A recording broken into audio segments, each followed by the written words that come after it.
Okay, welcome everybody to the January 23rd Finance Committee meeting. It is 7:06, let's say. We only have 4 members here. We need one more for a quorum, but Mike Hutnick is on the way, so we're going to get started without him, but we'll not take any votes until he arrives.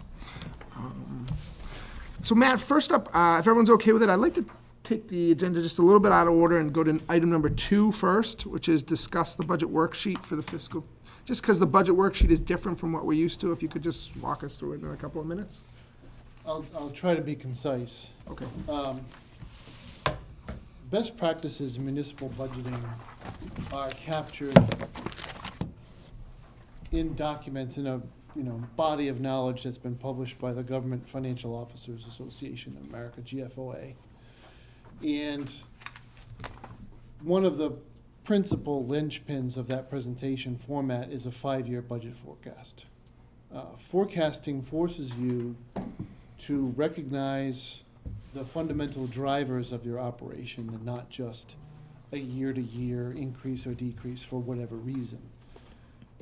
It's the primary budget levers for getting stability for the municipal budget come from understanding those drivers and not overreacting in any one given year, lurching from side to side to fix that crisis for that year. So I've asked everybody to do a 5-year forecast. One of the things that dovetails with that is what you're already doing in terms of your capital forecast. So a capital forecast is a pointless exercise if it isn't matched with an operational 5-year budget, because they are all mostly coming from the same funding sources. So they're, competing pieces of the budget with a limited pool of resources to meet them. And I'm very familiar with the jurisdiction. I got an update briefing today from my prior employer, which made kicking the can down the road sort of a scientific form.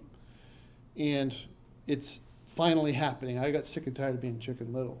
The nice thing about being Chicken Little is at some point you're going to be right.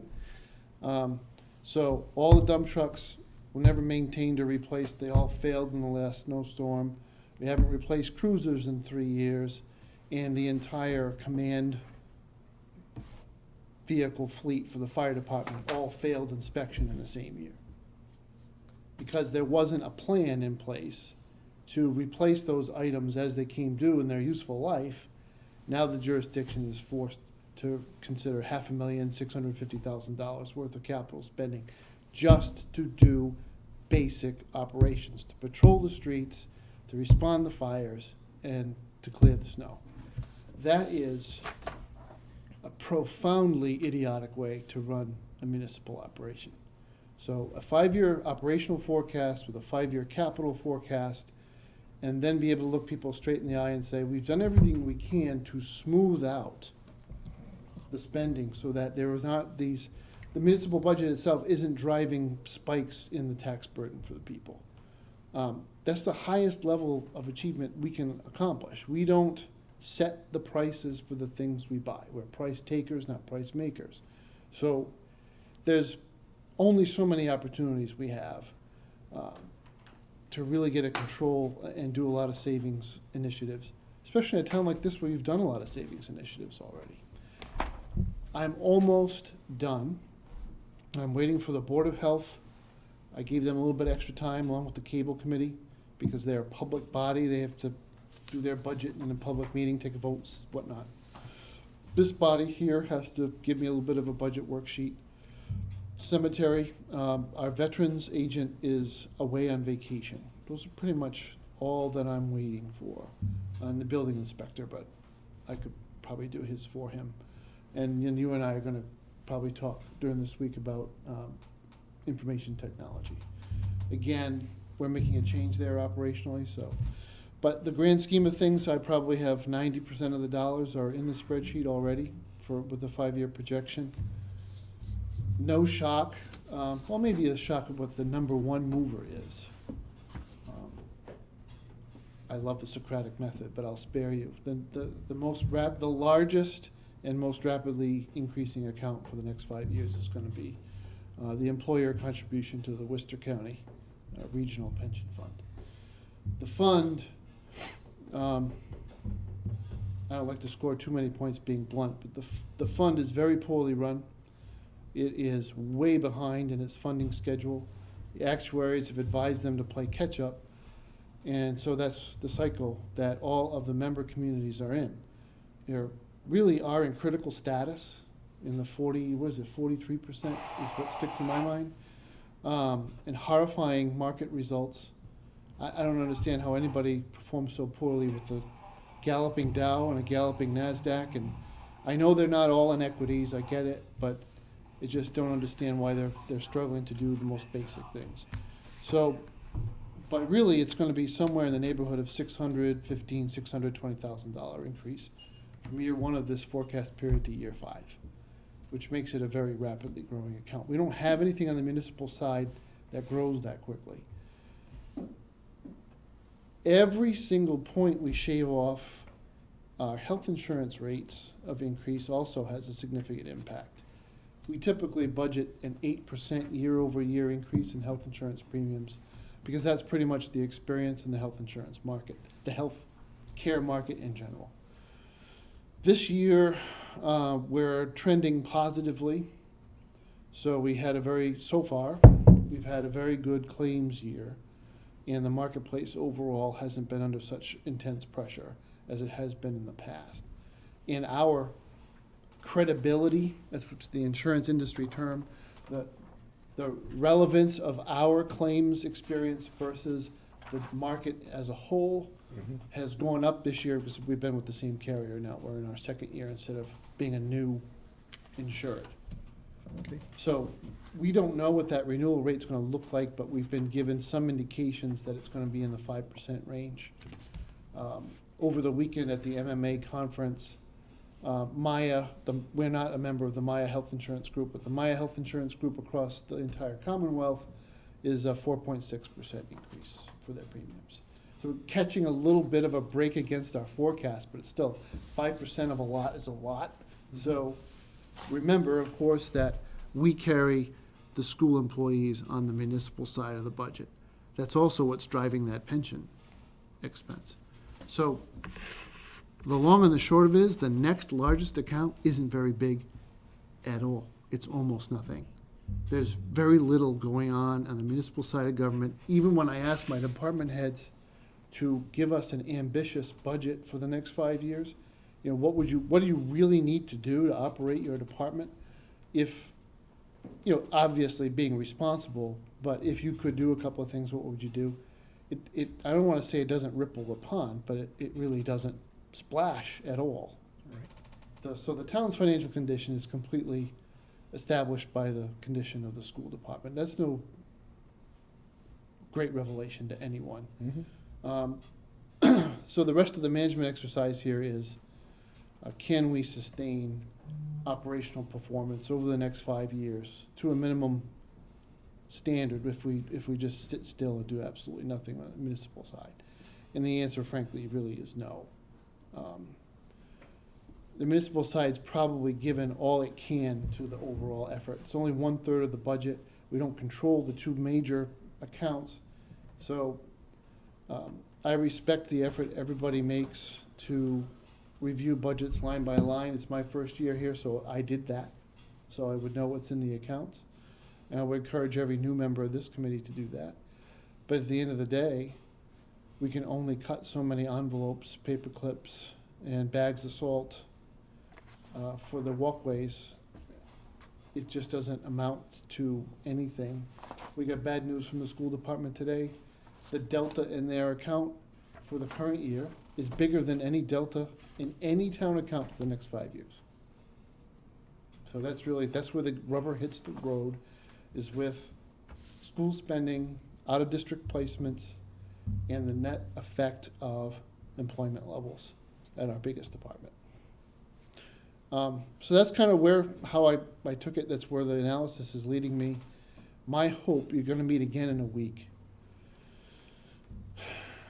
My hope would be to have the spreadsheet completely filled in, distributed to you, both electronically and in hard copy. And electronically, you'll be able to play with some of the variables. So you'll be able to manipulate the COLA and some of the other budget requests that have been made by department heads to see how you might want to knock down the number and what the impact would be. So you'll have that flexibility at any time. It might be that very day. May not have much time with it. But that's kind of the run we're on. By the time I get those little dribs and drabs that I haven't finished yet, by the time I corral all those folks, it's gonna be the end of this week. So I'm happy to, it's an overview, happy to answer any questions that you have at this point. I had a quick question about the 5-year forecast. You said not to go bare bones, but you also said not to go super extravagant. Did you just put the numbers that they gave you in here, or did you guys discuss them and change any? The way I like to break this down, Eric, is I want my department heads to run their departments. They make a request. Okay. To the extent that I interact with the budget from the point of view of the one person before you guys who has an opportunity to look at all the pieces and how it all comes down to the bottom line, if I make a change, first of all, I'm going to sit down and vet that proposed change with that department head or with the department heads as a group. I think it's information to know what they've requested.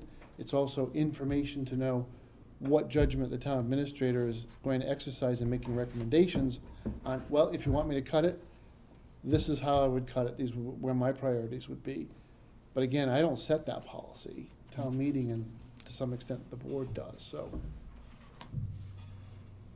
Okay, thanks. I don't know if I'll have that column filled in. I might, because I just, Takes time. yeah, but I can also tell you, I mean, there's not much movement in a lot of the accounts, so. Matthew, do you view it as your role to give us recommendations next week? I can. My only hesitation is this. I think if we could peel back the layers of this process, what makes sense to me is to do things quite the opposite of the way a lot of people do them, is focus on the revenue side of the budget and get a realistic sense of what you feel comfortable with truly are the resources available to the town and its taxpayers to pay the bills. From that, deduct capital, because your primary responsibility is to manage the assets that the people of the town own in a way that's responsible. And from that, fixed costs, things that you've agreed to, you've promised in contracts. What's left is what's left. It's the discretionary budget. It won't be a very big number. But a lot of times I think we try to get all the pieces together all at the same time. The piece that gets neglected is revenues. So we don't really drill down on revenues. We just take a conservative position, which we should do. But is it ever discussed much more than one meeting? It really should be the topic of a couple meetings. So it's in light of a couple of my overall recommendations to what the revenue picture looks like. Okay. The news being that the revenue picture probably is not going to change much. But I'd be more optimistic about getting those polished, ready for prime time recommendations to you in your first meeting in February. Okay. Appreciate it. Yeah. Anyone else? Any questions? Okay. Thank you, Matt. John and Adam want to come up? We're going to go over the highway budget and then the facilities and maintenance budget.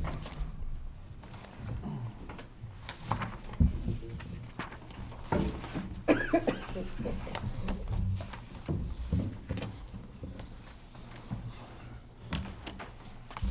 just want to say you guys did a really good job during the snowstorm. Thank you. Appreciate that.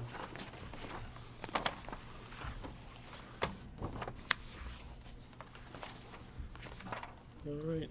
All right, so why don't we do the highway budget first? All right.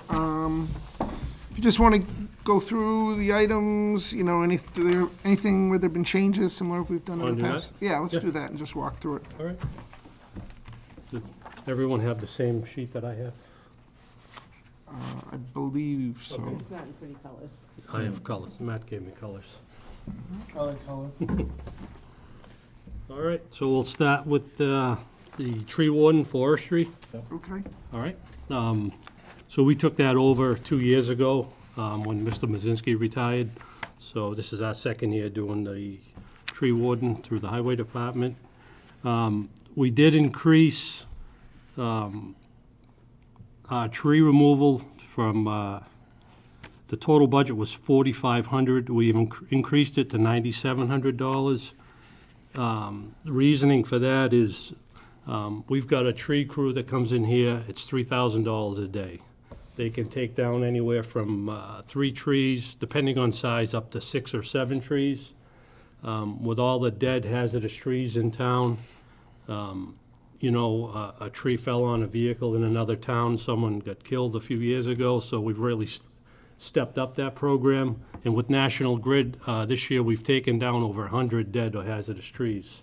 With the Webster Street project, we did, I think, 35 trees there. Okay. So that's the reason for the increase there. And we have a little bit of emergency money. If we get a single tree here or there, I don't need them for a whole day, I need to get 1 tree down. That's what that money is for there, Okay. all right? So even with the increase, we're only looking at having them for like 3 days a year type of thing? That's correct. Okay. And we rely heavily on National Grid. We have a pretty good relationship with them. If it's something in the wires, I mean, they've got a lot to lose as well. If the tree comes down during a storm, people are out of power, the road's closed, so between myself, Matt, we kind of lean on Okay. these guys to help us out, Great. All right, so that's the tree warden. Yep. The sign account has been the same for several years, the 1,400. Salaries, there is an increase there. I've been in conversations with Matt. We're trying to put in place a foreman at the highway department. Right now, it's just myself, and for instance, I'm going in for surgery tomorrow, and there's really no second in charge there, so I think it's time that we, look at that. So Matt and I have been in discussions, and we funded it. We don't know what's going to happen, but it's in the budget anyway, In here for now, okay. all right? Let's see, moving down. Account number 52102. We went up from 6,500 to 8,289. That's the 5-year average. So that's kind of what we ended up putting that account at, Okay. all right? Repair maintenance went up slightly from last year. That's if we have a problem with anything with the building, garage doors, the alarm system we just got repaired, things of that nature. So that went up a little bit. Training, that went up from 595, I'm sorry, from 500 to 1,500. We've gotten lucky now. They're telling us we're going to be OSHA. We have to be OSHA compliant. So this is our first year into that. We did get a grant through Mr. McKenna. We're in the application process Okay. with the grant. All indications are positive, but until we actually Okay. get the award notice, we can't. When you say they, is that the state who's requiring that? Yeah, the General Assembly more or less unanimously passed that law. For municipalities, so we got to be OSHA compliant, and there's a ton of training from the school all the way down to fire, highway. Okay. Even I think you guys in this building will have to do some training as well to be OSHA compliant. Okay. So that's why that went up.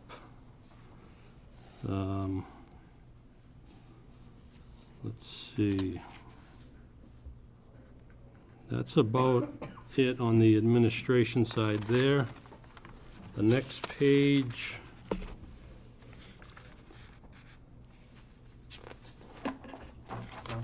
Yep. Real quick, on the other services under cellular, it's going up, and then your 5-year forecast is going down. What is that considering? Well, it went up that 1 year because I bought a new phone. I haven't, No, not cellular, the one below, other services. other services. Oh, yeah, that's what's, 5,000. If you look at the other averages before then, so we've kind of just averaged it out, Okay. all right? So a quick word, you'll see a theme. That column is captioned budget. So that is a budget number. The 4 years prior to that are actuals. Okay. So you will see a little bit of, the budget might be over that. Okay. If it's a lot, that's what we talked about. If it's, pretty close, then that's your cushion, that's your wiggle. 10% non-account. John, it's a small number, but on other Yep. supplies, 55,800. Looks like, we had 300 last year, and you're going up to budgeting 700 going forward. On which one's that, Ryan? What number? Under expenses, fourth up from the bottom, 55,800. 5,800. 55,800 other 55. supplies. 800. Oh, that's, we buy work boots, one pair a year for the guys at Okay. $100. Okay, And we just recently, like maybe 2 years ago, found out that policy was in place. oh, okay. So we've never done it until about 2 years ago. So that's what that is.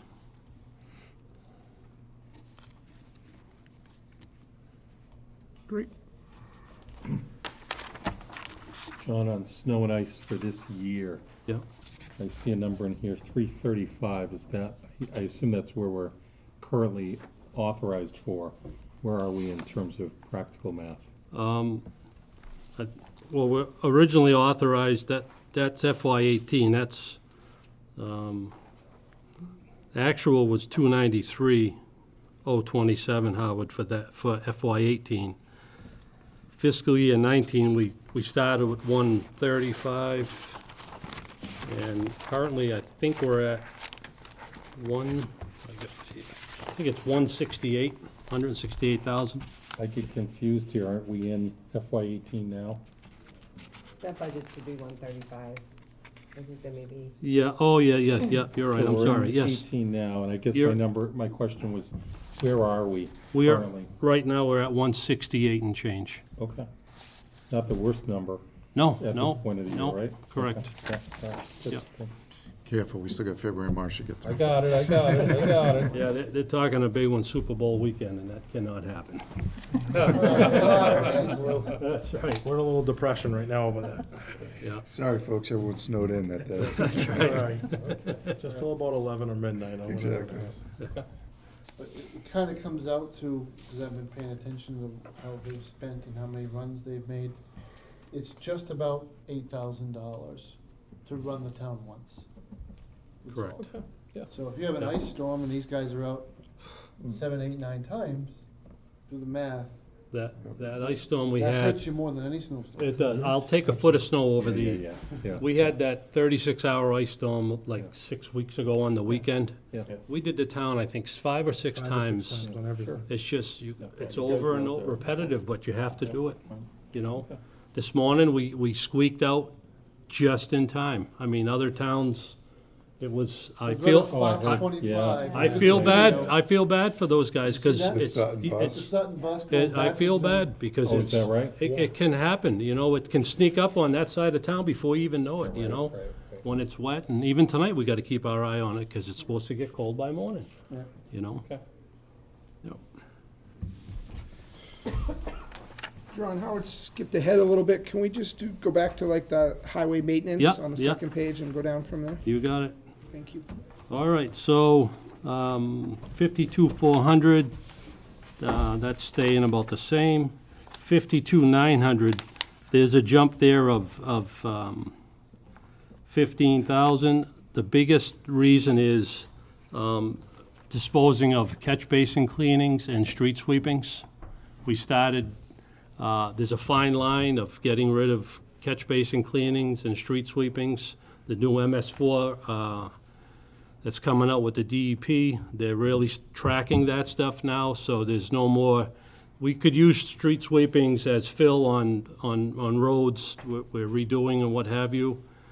There's a fine line. If you go to their website, you can read all about it.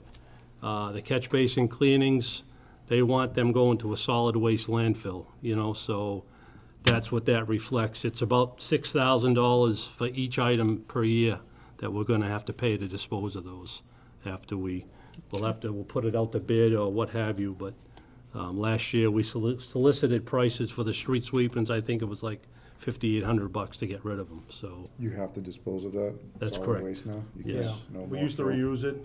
We were able to reuse on the sides of roads, but now they're no more. They want it all disposed of, so now we have to pile it and And you then. can't use it for, like sand or snowstorms either? No, no, that wouldn't work. It turns more clay than it Oh, does okay. like sand. It wouldn't even come out of the sander at that point. Oh, okay. But that's a good question.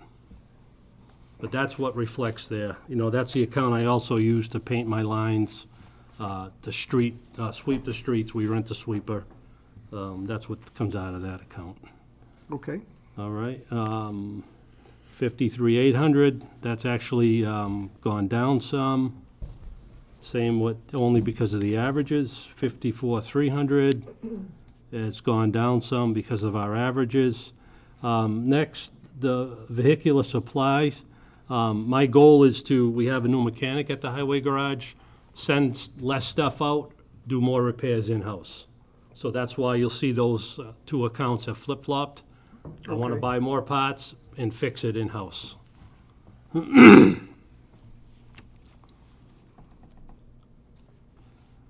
The fuel, we used, Matt gave us a formula to use and in the average, so that's why that's gone down as well. Are we considering, I know you mentioned at one point the possibility of a fuel Yeah. tank here in town. Are we considering that as part of the budgeting process, or? We will be, so we have a short list of feasibility studies that we need to conduct. I've brought that project as far as I can, and the numbers make sense, but now I need a locus. And that triggers permitting conversation, and this fantastically wacky watershed overlay district in Douglas, which very conveniently carves out the wastewater treatment plant. So, But it also happens to be one of the best pieces of property in the center of town, and it's not in that zone, so it's the one place in town where it might be permittable. so you couldn't put it on the newly acquired mobile land? That falls under No, there? that's in the watershed, that's in your wellhead protection zone, as is DPW and the fire Right. department. I just didn't know if mobile area was. No. 52 acres. Got a Yeah. lot of room. It's actually one of the reasons we discussed buying the thing, was we were afraid somebody would What might move in? move in and dig out and stop the drainage to the wells, so. All right, John, sorry for interrupting. That's okay.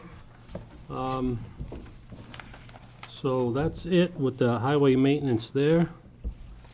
We can go into the snow budget if you like. That You That don't, stayed the same for now. you don't foresee any capital for? Well, I have- Budgeted year or future? I have capital Your process here contemplates doing capital separately. Okay. we have It all a, comes back to you, but Chief Okay. Henson presides over the capital committee, and there's a sorting process that's done. Okay, let's go to snow and ice, please. snow and ice, we've kept it the same at the 135.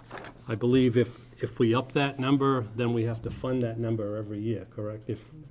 So that's the reason I think Gene can enlighten us on that, is it? Yeah, Well, that's Matt? true. We have Yeah. talked about it at least going up the percentage of the COLA each year and increasing that account, but budgets have been tight, so that's the one account we're allowed to deficit spend. Yes, so So leave, there's no way to actually bring that down? Is that just in mass regulation that you have to? You have to fund it at the level that it was. That was currently. that previously? Yeah. Yeah. But that is the one account that we're allowed to Okay. deficit spend. okay, great.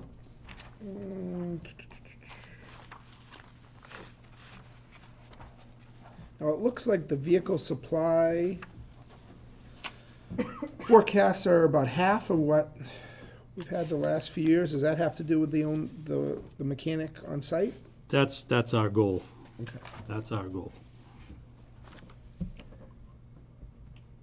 John, how do you feel about these forecasts? Do you think it's enough to give you what you need?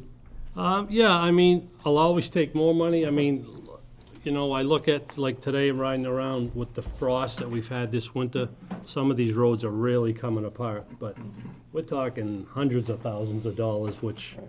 you know, I don't see us coming up with, but, you know, if now that all of our bridges are fixed and I can actually use my Chapter 90 money to fix roads, things will get better. You know, we're $1 million behind because of bridges over the last 5 years, because of fixing the bridges rather than fixing the roads, but we had the money at least to fix the bridges. Right.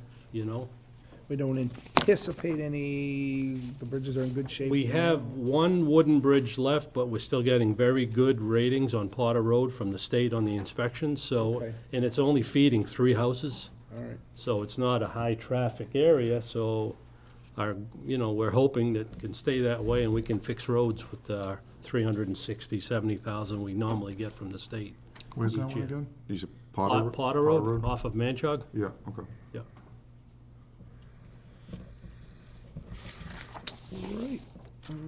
Anyone have any other general questions or specific about the highway budget? Okay, thank you very much, John. Thank you. Thank you, John. Thank you. So we're gonna go to Adam for the facilities and maintenance budget.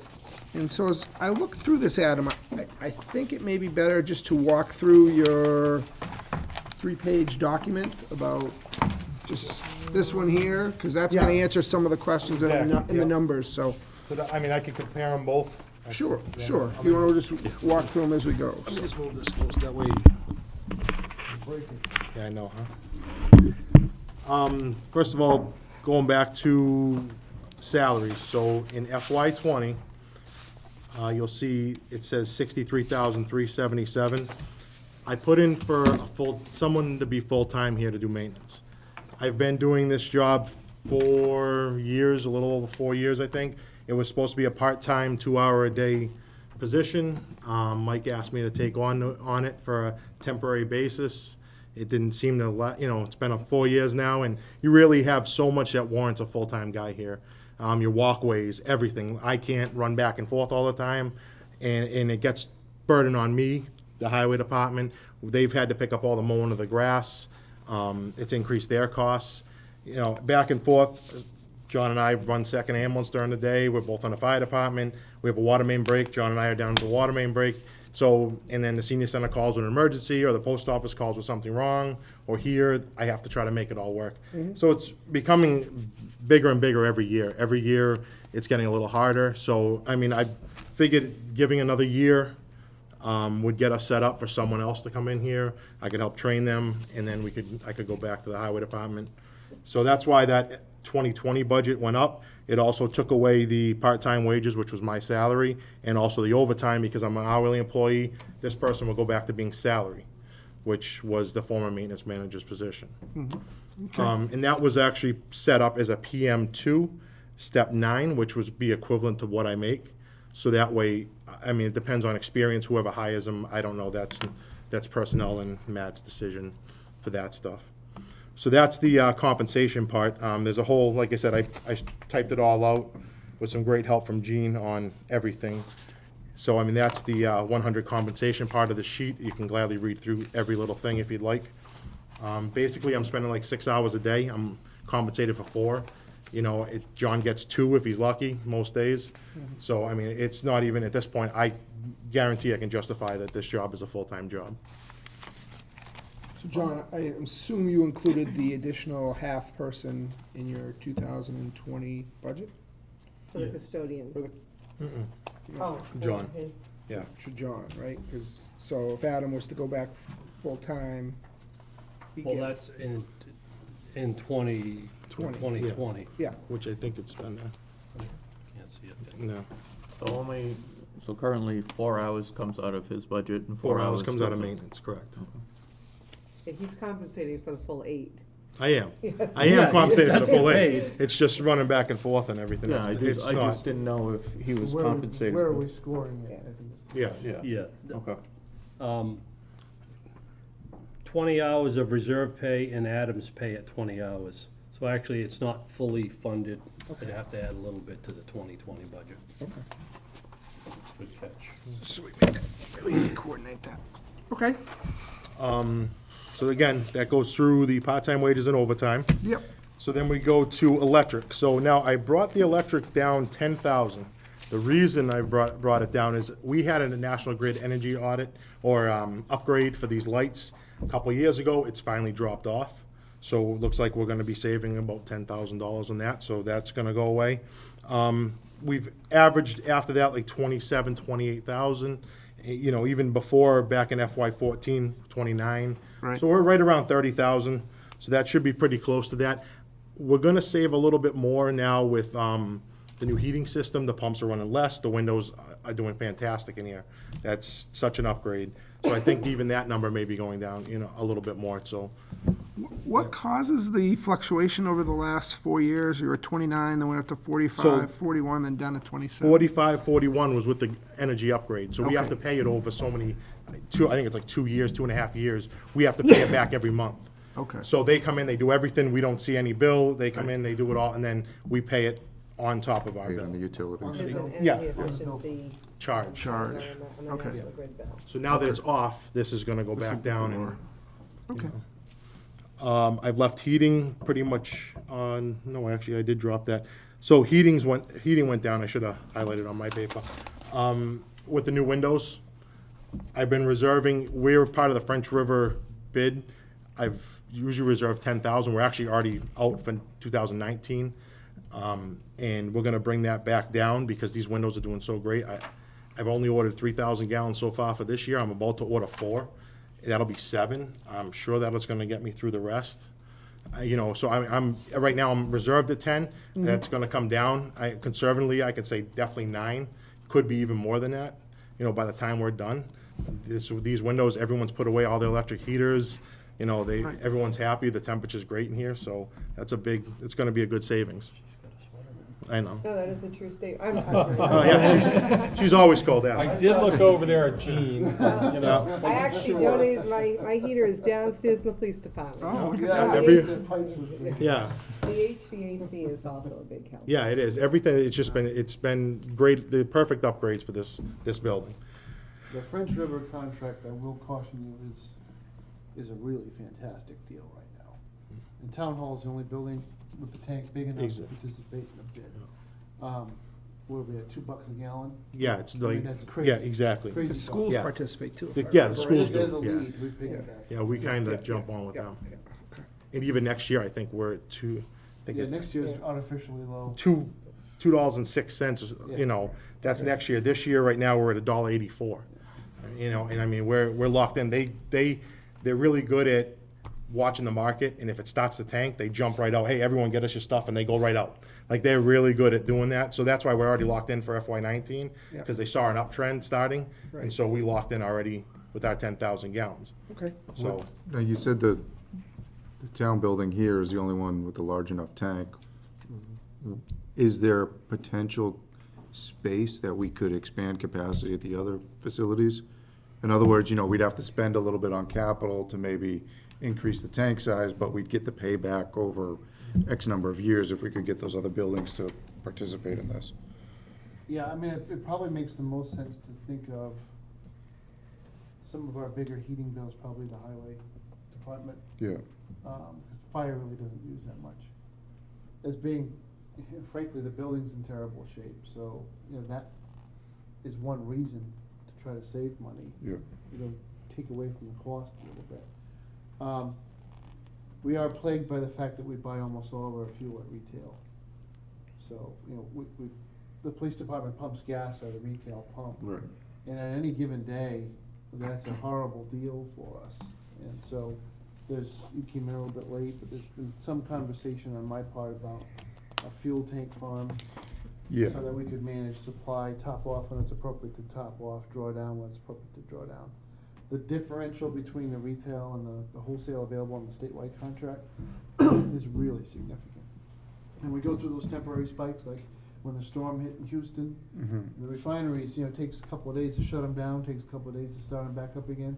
We had a week and a half of spike in gas prices. Right. We paid that. Taxpayers in the town paid for that. And every time we paid. So, the only downfall, actually a downfall, is you have to buy a minimum of 3,000 gallons. Yeah.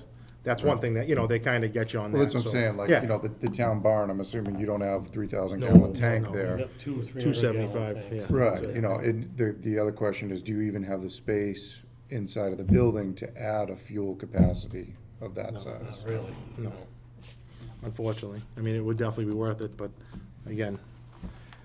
Okay, continuing on, other property has stayed the same. So let's see, I am at repairs and maintenance, 52400. We have broken out the contractual services into a separate category. That number, if you add the two numbers up, that still continues with the same. But Matt had asked us to break those out, so that way we could see what's contractual and what's not. And that would help him get a better idea of what's going on with the trend. So that's what we've done. Those are service contracts. Yes, guys. correct. So and you'll see that line item in two places, the fire department and facilities manager. Sure. So basically, we've, let's see. There is a little breakdown, I'm sorry, I know I'm gonna jump because I'm just going through my notes at the same time, but I have another breakdown that I had in here, just a quick little department. Matt had asked me which departments, what they use. This is what I put together. It just breaks it down by each department. So, going through electricity in the last 3 years, municipal That was center, for- gym and. Just, I'm sorry, Adam, Sure. for those of us looking at it, it was right after the notes in the packet. Perfect. So it just goes through each department, how much we spend through each department. It also gives you the heating gallons that we've used over the last 3 fiscal years. And it just breaks it down, so it gives you a little better idea. I didn't break it down to, masonry, I didn't go that in detail. I have given you a couple of things repair projects that we have done, but I mean, that breaks it down by building to tell you what, coming out of the maintenance, what comes out for each department. Because we do pay for a lot of the stuff for the post office, because the town, it does own the building. The senior center, we pay for all the heating. The old fire station, basically, it's just heating. I've done a couple little repairs because the windows are, we boarded up a couple windows, stuff like that, but it's nothing severe. The VFW, same way. It's basically like a pest inspection there, just to keep the mice out of it, but, You mentioned the senior center, they have new air conditioners now? They do, so Is that that's gonna come back onto the contractual services. The senior center air conditioner will come back to me. I'm assuming it's gonna, I don't know.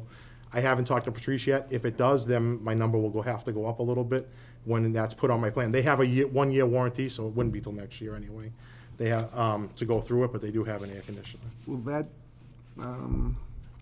show up on the radar on the electric line? It will, absolutely, but I believe I don't pay their electric, so they have their own. They have their own, But okay. yes, I'm sure it will come up. Okay. But it may end up being less.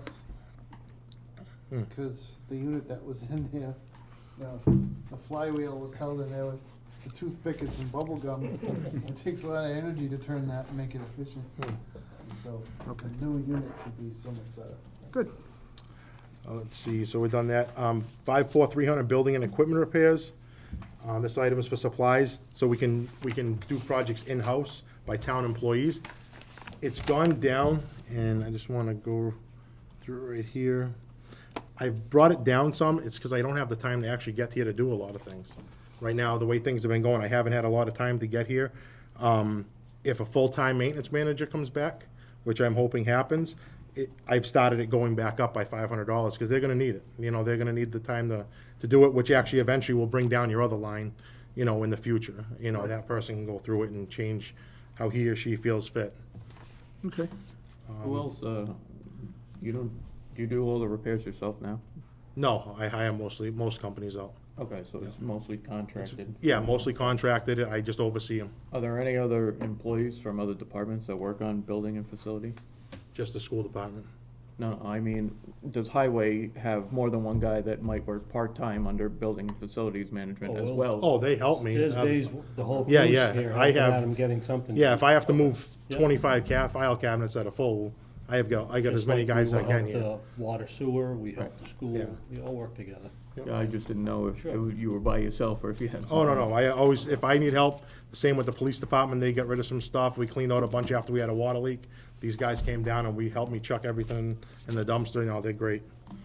On that point, Eric, we do have the former facilities manager is a janitorial for here in the senior. Here, the senior center, yeah, and he does go to the library. Part-time, so. He's actually, I think 14 hours a week. Groundskeeping, so I did request to go up $1,000 on groundskeeping. And back in FY '13, before I had started here, they used to be able to get fertilizer for the front lawn stuff. It needs fertilizer, it needs, at least some treatment to keep it nice and green, and it's starting to fade, I can see it. So I asked just for $1,000 just to do the front lawn. I'm not doing everything like they used to, but at least something extra to get the steps back into it and keep it green and nice. Okay. Gasoline, 54805. So I've gone down. A lot of times, I end up in a highway truck. We're on the job changing a pipe, and I get a call. I jump in their truck. Right. I don't have time to always go to the old fire station, get the red truck, and then come here. So I'll jump in the highway truck, come down, do what I have to do, fly back.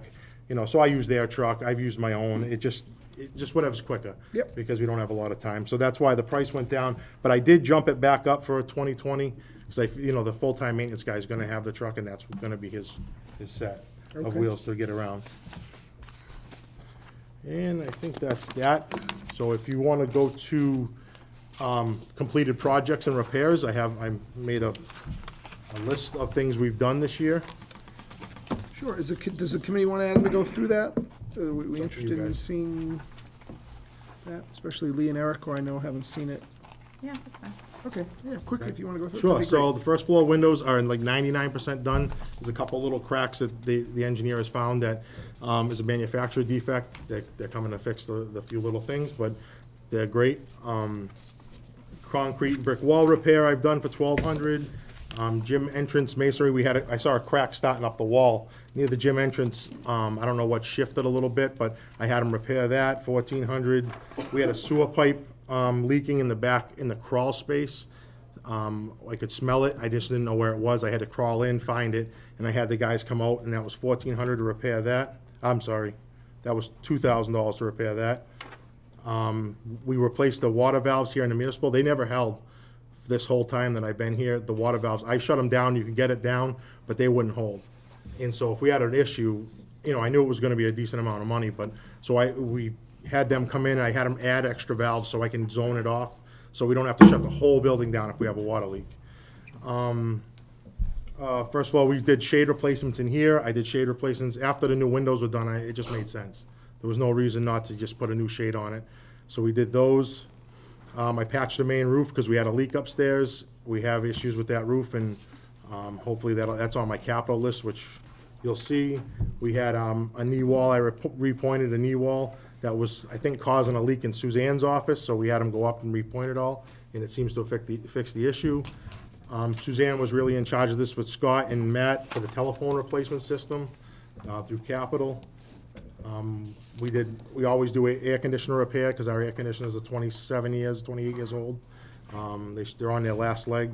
Heating system repairs, same thing in the police department. We have several issues with that. Faucets, I'm just gonna skip down. Concrete repair for the police department. Their whole ramp, I'll go back to the beginning story. When I first started here, they were using the salt from the highway department to salt their walkways, and it just destroyed their concrete. So what I've done is I supply them with the salt that we use for like the gym and everywhere else. It's better on the concrete, and then I've slowly fixed everything that's happened in the past. So it's easier for me to give them bags of ice melt than it is to have to repair the concrete. So we had a frozen sewer pipe in the police department cells the other night. They had to rod the whole thing. It took them forever, but they got here late, and luckily it only caused a little bit of damage. Post office, we replaced the whole May I air interrupt you conditioner. for a Sure. second? Piecemeal repairs have actually been more costly over Absolutely. time. So, we do have to pay attention to this going forward, and through the capital committee process, you'll hear this conversation. I asked you if you could turn off the water, because we were afraid of the roof units wouldn't hold the temperature upstairs during the really bitter cold snap. Can't turn the water off upstairs here, because doing that would turn the water off in the gym. And 'Cause they're all connected. downstairs, for the heat circulation, it's so poor that, and you may know this, I was shocked, that we're using electric heat against the walls in the police department to supplement the building circulation.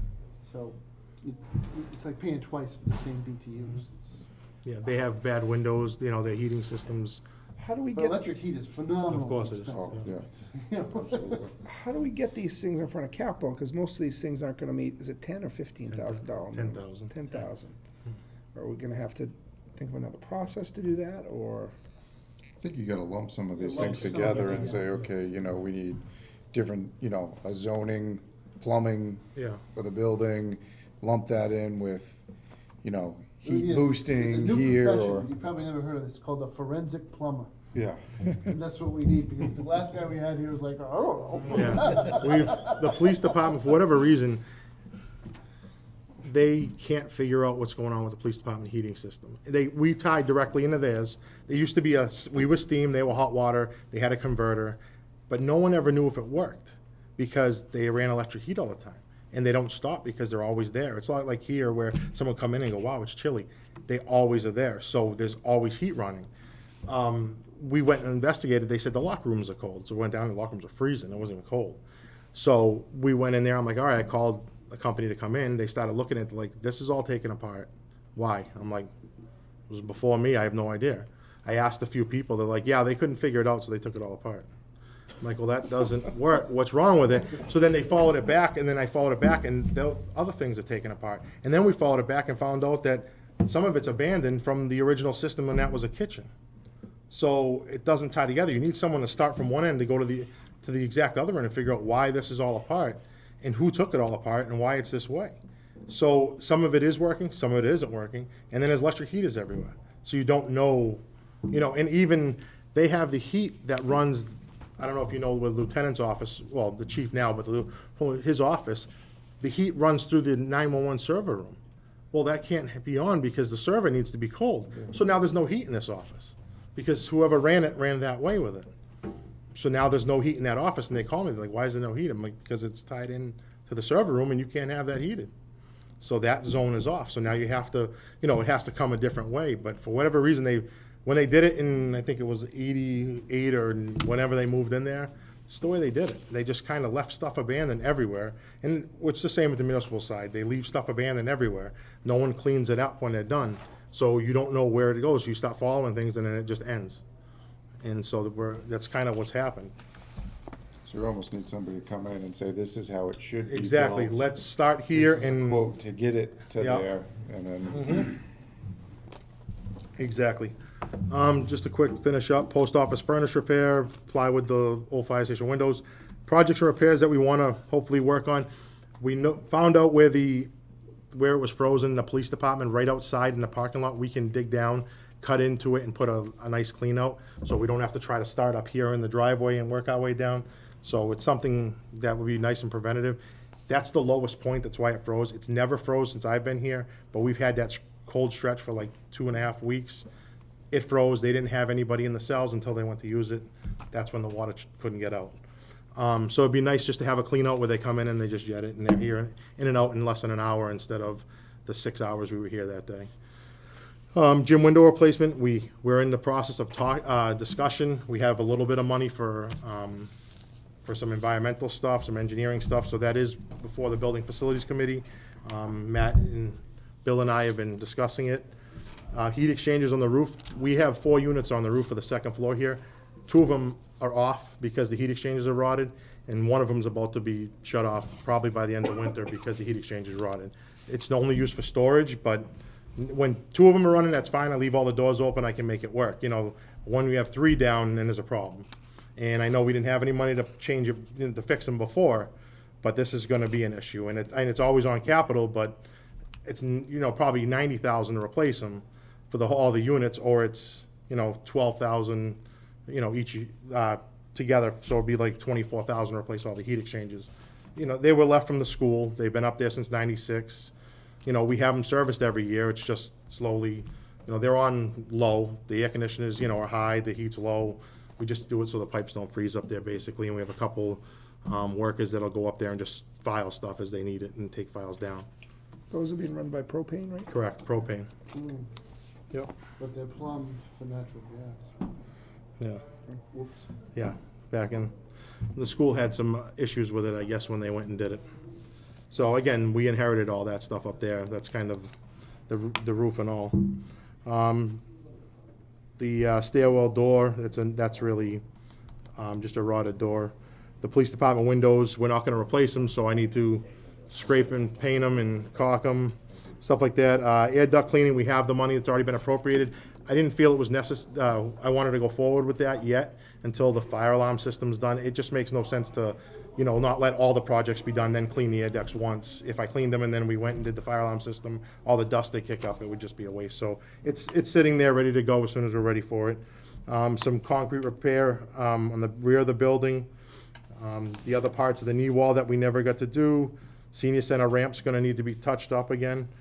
And the loading dock at the post office. And then you'll see my capital list here. That just gives you what I'm gonna put in for capital. And then you have my maintenance list, which is probably like 4 pages long of things that I always keep track of and try to knock stuff off, and every time I find something else, I add to it. Where is the gym roof? So it's, No, I mean, on your list. So the Shouldn't gym- it be on? the gym roof is done. But it's still has a little bit of issues that we're working on right now. I mean, was it a FY18 completed project? Because it's not on the list of completed projects, so. It was a 17 project that was completed.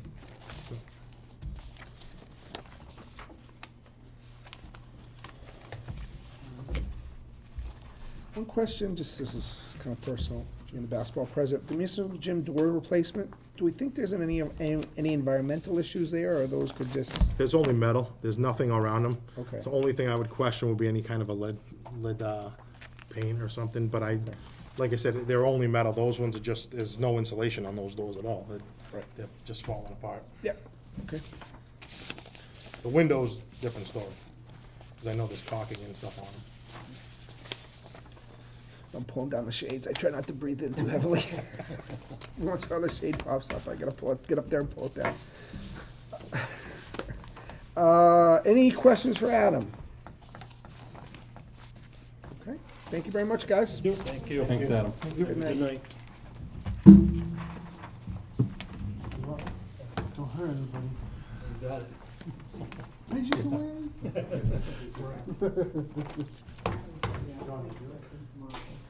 Yeah, good luck tomorrow, John. Thank you.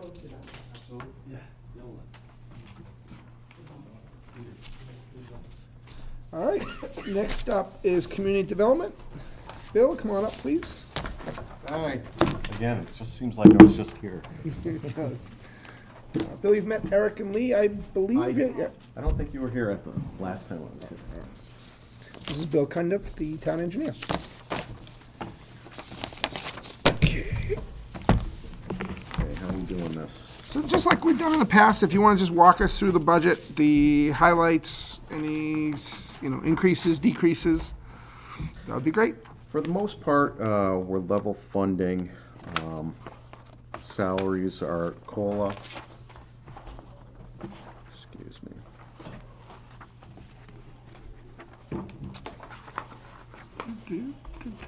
Well, Bill's looking, the financial model contemplated some form of COLA. It's not possible to do any kind of forecast without making some assumption. For the last 5 years, you were at a 1.25, 1.752. So I just threw in 1.5. I've told everybody that that's not a number. Don't walk around talking about it like anybody's made any kind of decision, because that's not true. It's there as a placeholder, it's there to indicate where a possible result would take the whole budget. But when you look at all the 100 lines, that's factored in. But as I mentioned earlier, the spreadsheet I give you, you'll have the opportunity to take it in any direction you want. Okay. Strictly budgetary planning. So looking at the expense lines, most of what I've done is reassigned the categories based upon the actual trends of what has been reality over the last 5 years. So the bottom line total remains the same. It's just reflecting more accurately what the expenses are going toward. And that's really it. It's very straightforward, The one thing I do want to point out is, you can see that under professional and technical. Last year, Mike had us carry $500, and I think Matt agrees with this concept and approach of having some amount of money set into this account so that we can utilize outside professionals to get a better handle on some of the capital projects that might be forthcoming. As you know, we've had a history and trend of departments or project proponents going to the capital committee and being off on some of their estimating. So this is intended to get a more true and accurate cost on the very front end of a project and better define the scope and basically get to a point where we have a good system to accurately estimate project costs, more accurately than we've done in the past. So we did carry that same $500 in that category, but after talking with Matt, we may revisit that at a later date. We're gonna be querying the board of selectmen on where they wanna score certain initiatives. If you've been watching their meetings, there's been some discussion of a feasibility study for reuse of the old grammar school or police station. That's the kind of thing you really need to do, a feasibility study, needs study, before you even think about design of any kind. And the same thing goes to my fuel tank farm concept. It has to be scored somewhere in the budget. Bill being the town engineer, the logical place would be in his budget. So is this different from, it probably is then, I guess, from companies we'd hire for the planning board or, okay. Yeah, the Zoning. planning board utilizes largely funds, applicants' funds Okay, to to do that, so. review the projects. Okay. Good. So really, this is a more true, accurate representation of what's been spent historically.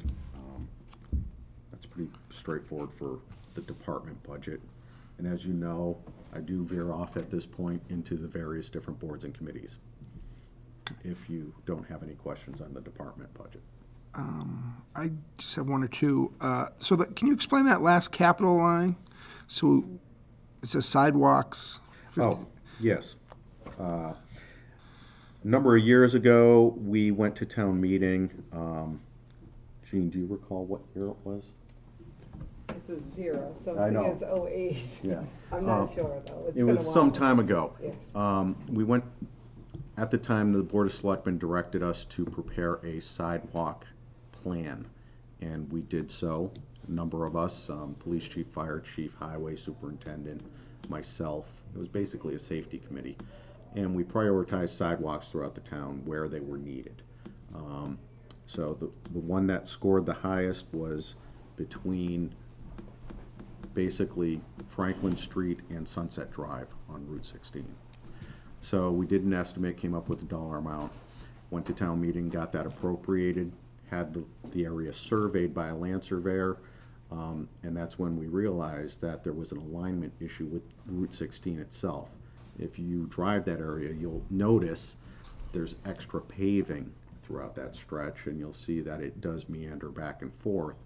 And that actually, we have two approaches at that point. We could build a sidewalk to mirror the edge of the pavement that's meandering, or, as I've spoken to the highway superintendent over the past number of years, he does have plans to do work on Route 16 through that section, and we would correct the alignment and then put the sidewalk in a more appropriate location. So that's pretty much why that's been on hold. So that's a one-time Capital expense. capital expense, so we probably shouldn't carry that forward here in the budget, okay.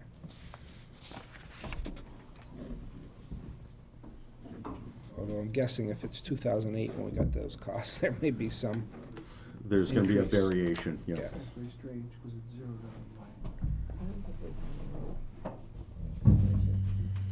we- Yeah. It doesn't look right.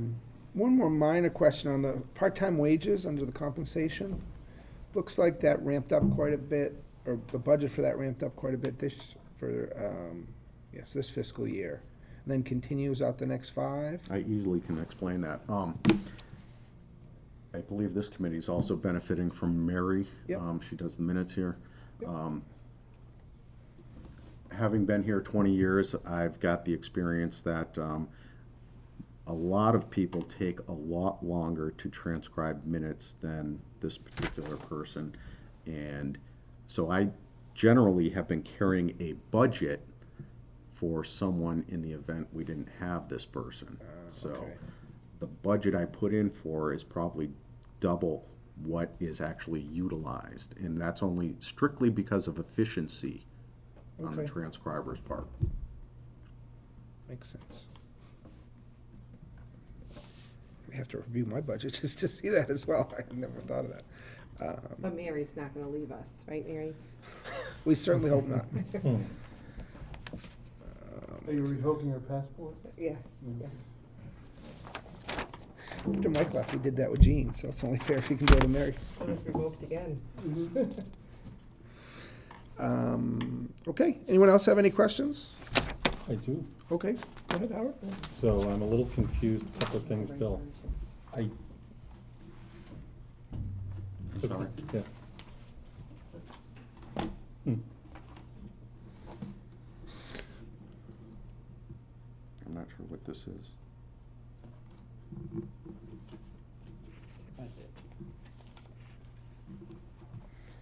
The one I submitted, this is the front end that was distributed, Yeah, that's your trend. Matt's projection. That's your trend. So his filled in blanks is what The it one is. I have has two columns, one called average, one called trend. Yeah, I don't think they have. You have the wrong pages produced for you. Okay, So you have. Sorry about that. no, that's all You right. have the trend projection, that's why I made a face when I saw that capital number for sidewalks. Should have been 0 Right, all the way through, okay. 'cause that's the actual version. That was where I was going. Yeah. It's 0. I'm, Yeah, zero. so the budget 018 number, is that supposed to be 0? No. No, 'cause that's the 1 year. That's a this carry year. forward. That's a Carry carry forward. forward. So really it was budgeted many years ago, And but it's each just year. It's sitting not an there operating expense. Waiting for your answer or analysis of what you just explained. That's correct. And then when you're ready, the money's already there. That's correct. Okay, fair enough. Because it And was a so- special but- article, it's allowed to be carried over Fair until the enough. project's completed. Now, And now- so even if in your projections, that number carries forward, it doesn't mean new budgeting every year. Correct. It just means that 58 coming Goes to across next until year. it gets taken. until it's used. Okay, Just a appreciate that. numeric kicking of the can. Fair enough. Plenty of that in government. The other thing I'm sorry, I'm not really clear what your department does. Okay.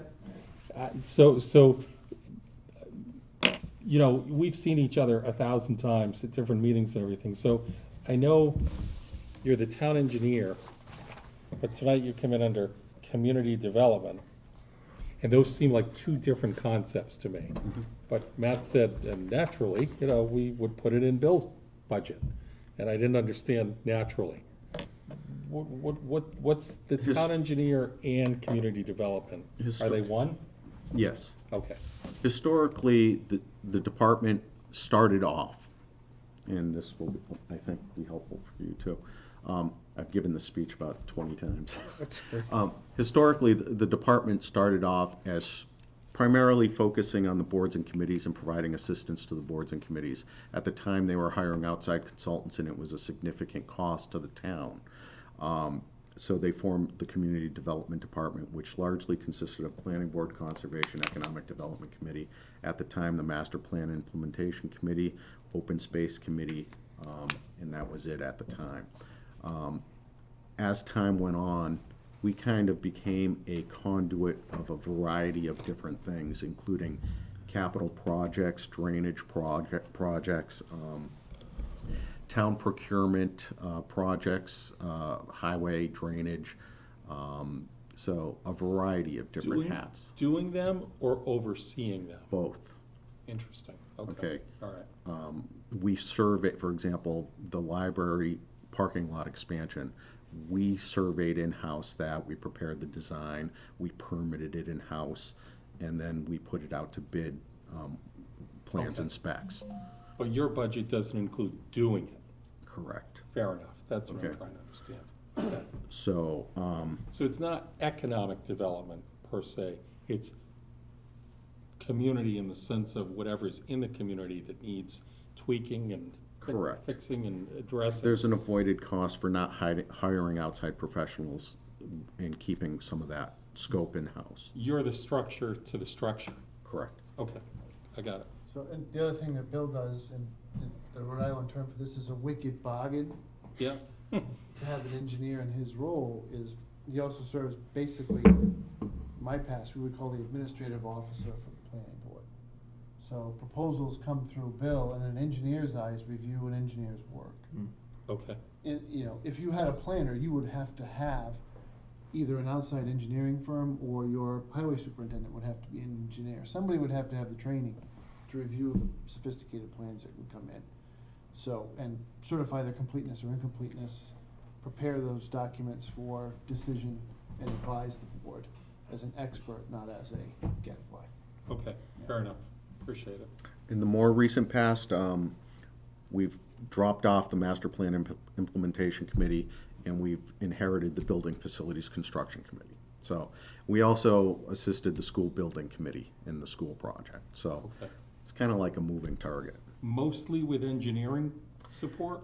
Engineering, procurement, project oversight, construction management. Fantastic.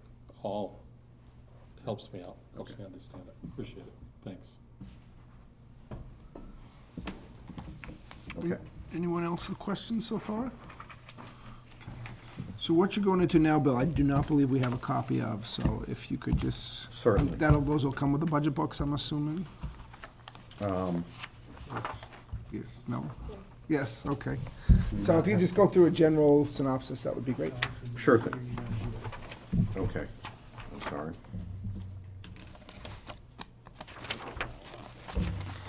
Okay, Yeah, why don't let's we- start with the I mean, there's Conservation not much there. Commission. Why don't we go ahead and do it tonight, so he doesn't have to come back. Sure. There's very small budgets. Just these pages? Not the memo. Okay. Cool. You want to get started? Yeah, Conservation Commission, they voted to level fund, so we're showing the next 5 years actually level funded. I am going to talk to them about projecting some of their budget allocation, because much like my departmental budget, it doesn't properly reflect the trends in the patterns in the past. Nonetheless, the dollar amounts are consistent with what they spend. So they're looking to level fund this year, but I'm going to try to get them to better allocate for the forthcoming years. Just in 30 seconds or so, what do they spend on? Consultants, I assume? They maintain a number of parcels throughout the town. Some of that goes to maintenance on the parcels, mowing, stuff like that, maintaining trails, systems. And I assume the conservation agent's part-time. He is part-time. That's in that budget as well? That is in there. Okay. Well, actually, that's in my department Oh, that's in budget. your department budget, okay. They don't have a staff line item. Their budget is purely expense, so there's also office supplies and that sort of thing that Sure. gets drawn out of there. Okay. On occasion, they will hire their own consultant for a variety of issues, not necessarily for project review, but Thank you, Gene. for assisting them in some of their conservation plans and that sort of thing. Okay. Give us a minute to look through this real Sure thing. Thanks. I tried printing it as small as I could. It's all right, the highway was the same size.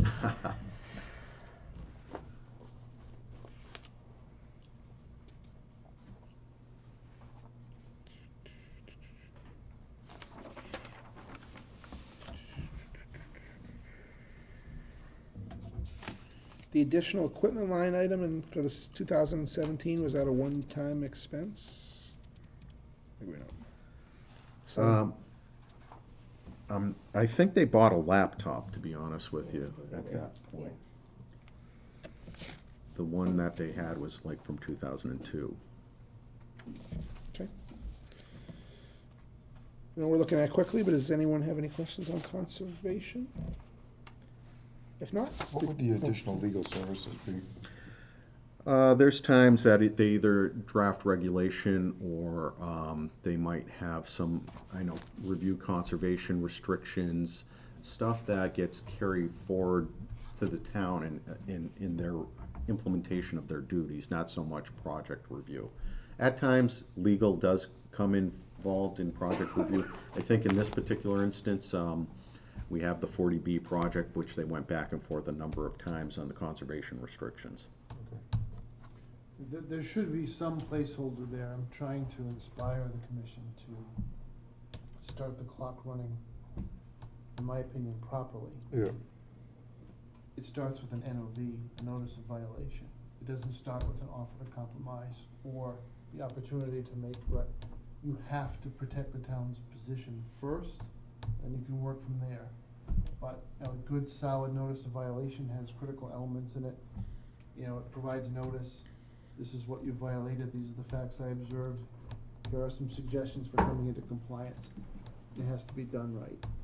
So. Are these things that you're finding weren't done in the past, or?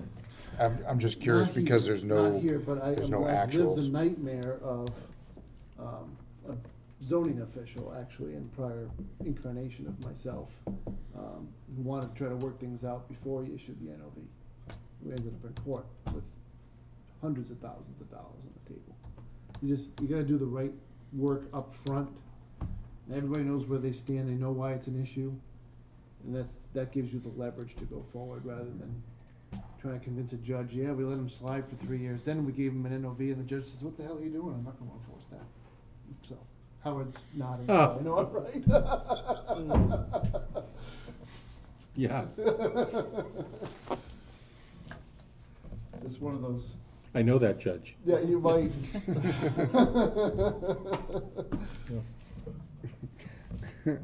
Anybody else? Okay, moving on to open space and their All right, $100 open budget. space.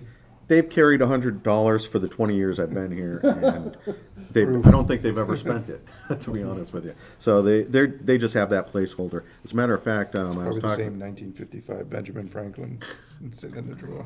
Silver certificate. There you go. with blue ink on it. I was talking to the chairman, and she was talking about maybe producing some maps and utilizing that this year. So we'll see. Planning board, I did take the opportunity to reassign the projections for the planning board. Really, the moving target on that is the dues and memberships for Central Mass Regional Planning Commission. We do receive a tremendous benefit for that fee. It's a large fee, but nonetheless, they provide services, I think, up to 10 hours per year to assist the town in various things.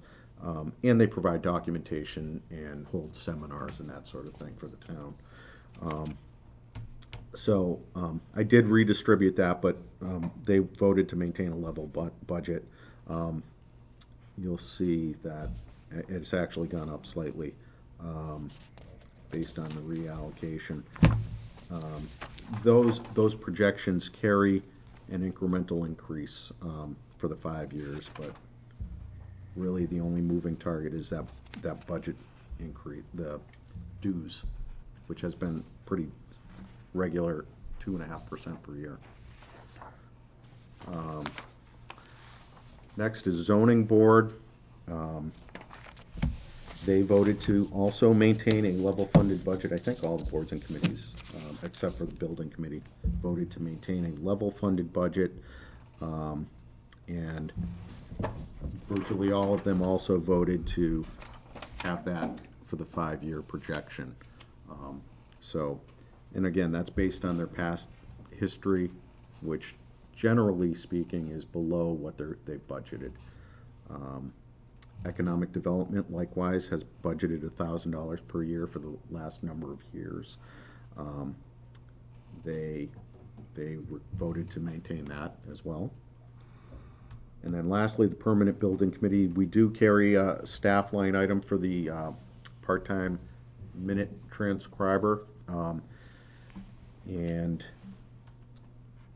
they voted to basically reduce that line. I'm not sure why it's not reflected here, but that's reduced actually from 600 down to 300, which is better representative of the hours that have been spent. And they did reduce their operating expenses from 1,500 down to 500, because generally the project proponents have been paying for the advertising and the printing and not the committee. So they voted to do that. They do periodically need office supplies, so that's why that's carried down. You know when the Economic Development Committee voted? 'Cause I don't remember that. I'm sorry, that might have been from the chairman. Hal may have, or not Hal, Brad. As a matter of fact, Brad did. You guys didn't Emailed have me. a quorum last time, did you? Or- No, Brad emailed me. There were two of us.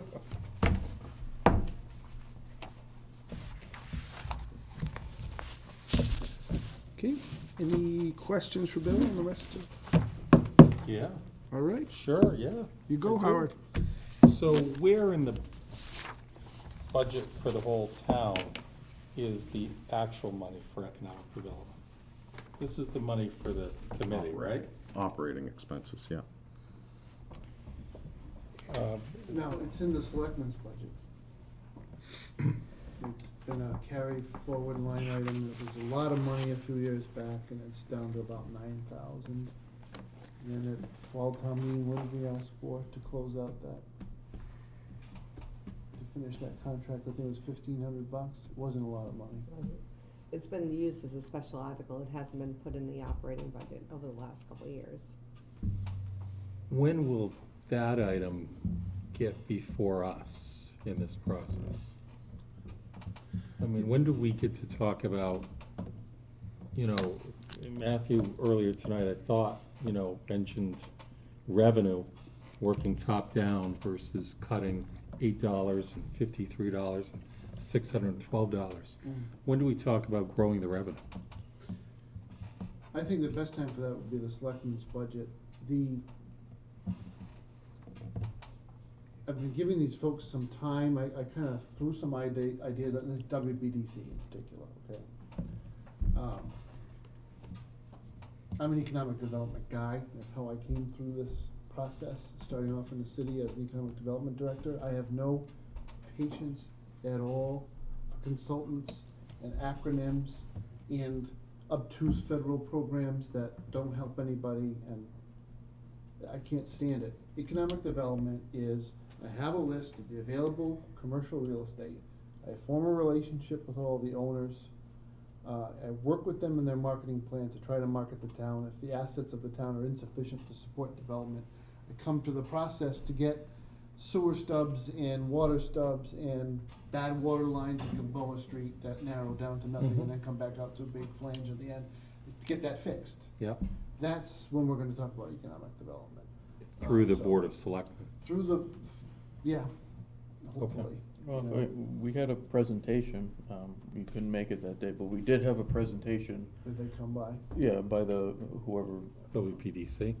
yeah, and they had, it's probably in my car, I could go get it. but it- CMRPC, Yeah, as that part of the thing. Community Compact grant, Yes. they're in the process of developing a Oh, plan, an right. economic So development they came plan. back and told us what they've done so far and how it's working, and they're in phase 2? or They're phase starting 3? phase 2. They're The starting work phase there is a 2, little bit better, yeah. yeah. So it's Than- not. It was than actually what we really got good. from WBDC. Yeah. I mean, to me, the magic word or magic phrase is market range study. Until you talk to me about that, I'm not interested in anything else you have to say. I wanna know how the town of Douglas is underserved with services that people in a residential suburban community would purchase. Sure. So, until we talk about where we cite those things and get owners on board to develop their properties for those things, we're not talking about economic development. Who in the town of Douglas is charged?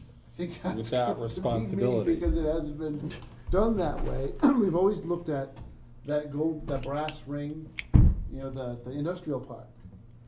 It's not a bad idea, it's worth some thought, but it's not worth a lot of effort if everybody who owns the property isn't willing to do the things they need to do.